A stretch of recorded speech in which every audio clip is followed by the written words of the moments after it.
Welcome to the Slop Farm. Enjoy the video. This guide explains every practical way to open a Ford Ecosport boot: key fob, interior switch, mechanical key, and emergency internal release.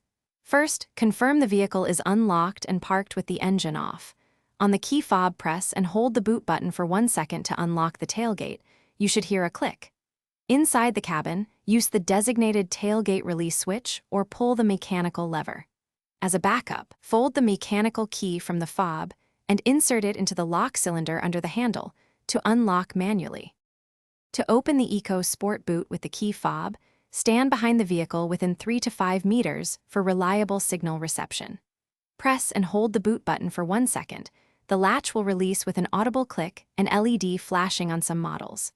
From the driver's seat, press the interior tailgate release switch or pull the mechanical lever at the lower left of the driver's door panel to unlatch. If electronic unlocking fails, fold out the mechanical key from the fob and insert it into the lock cylinder under the tailgate handle to turn and unlock. If the tailgate won't open because of battery drain or electrical fault, use the emergency options. From inside the boot area or by folding rear seats, remove the small interior trim access cover to expose the emergency release lever.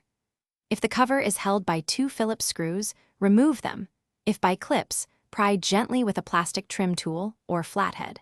Pull the internal emergency release lever approximately 3-5 inches toward you to mechanically release the latch.